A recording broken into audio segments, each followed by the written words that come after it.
Gordon Freeman in the flesh. Or rather, in the hazard suit. I took the liberty of relieving you of your weapons. Most of them were government property. As for the suit, I think you've earned it. The border world, then, is in our control for the time being, thanks to you. Quite a nasty piece of work you managed over there. I am impressed.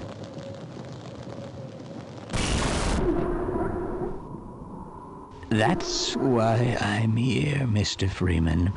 I have recommended your services to my employers, and they have authorized me to offer you a job. They agree with me that you have limitless potential.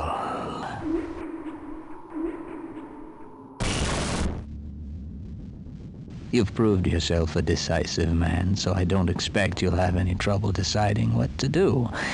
If you're interested, just step into the portal, and I will take that as a yes. Otherwise, well, I can offer you a battle you have no chance of winning. Rather an anticlimax after what you've just survived. Time to choose. Wisely done, Mr. Freeman. I will see you up ahead.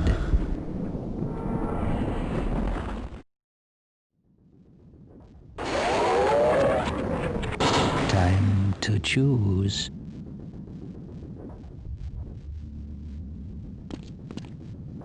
It's time to choose.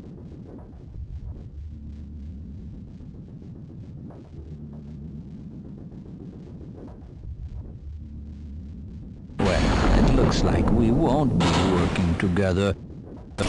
No regrets, Mr. Freeman.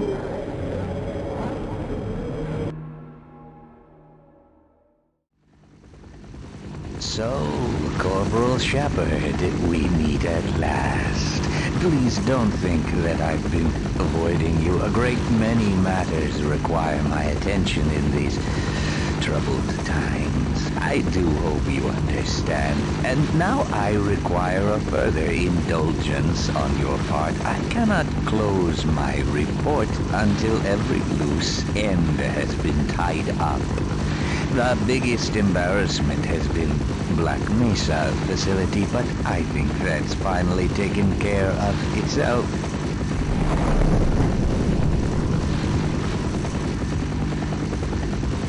Quite so.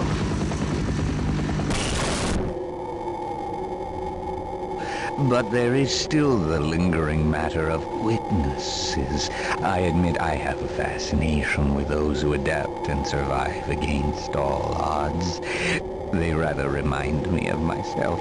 If for no other reason, I have argued to preserve you for a time. While I believe a civil servant like yourself understands the importance of discretion, my employers are not quite so trusting, and rather than continually subject you to the irresistible human temptation of telling all, we have decided to convey you somewhere you can do no possible harm, and where no harm can come to you. I'm sure you can imagine there are worse alternatives.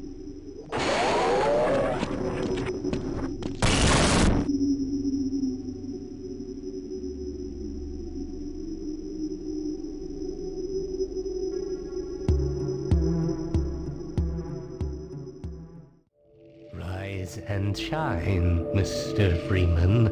Rise and shine. Not that I wish to imply you have been sleeping on the job. No one is more deserving of a rest, and all the effort in the world would have gone to waste until, well, let's just say your hour has come again.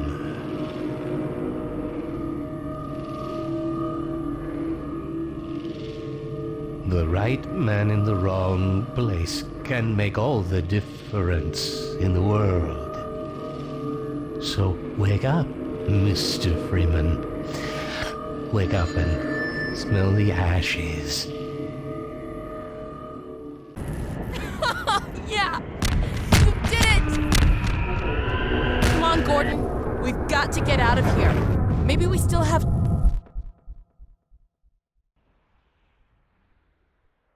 Time, Dr. Freeman? Is it really that time again? It seems as if you only just arrived.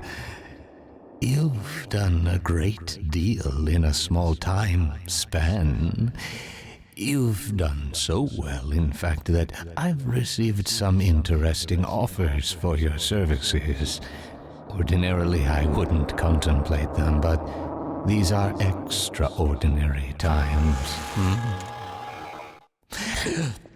Rather than offer you the illusion of free choice, I will take the liberty of choosing for you, if and when your time comes round again.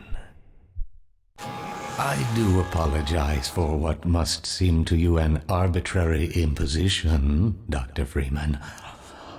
I trust it will all make sense to you in the course of... well, I'm really not at liberty to say. In the meantime, this is where I get off.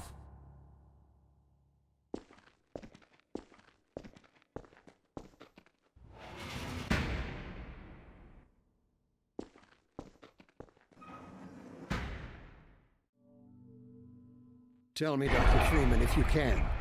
You have destroyed so much. What is it exactly that you have created?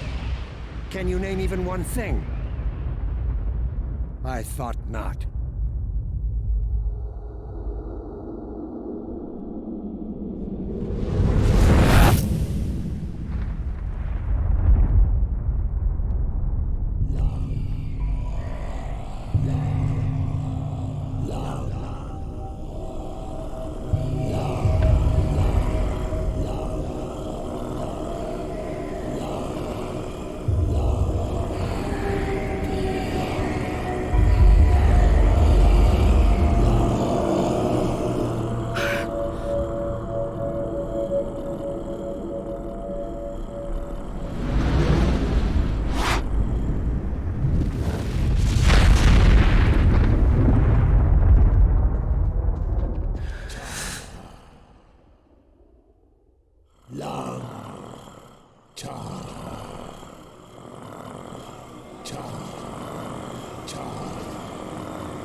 We'll see about that.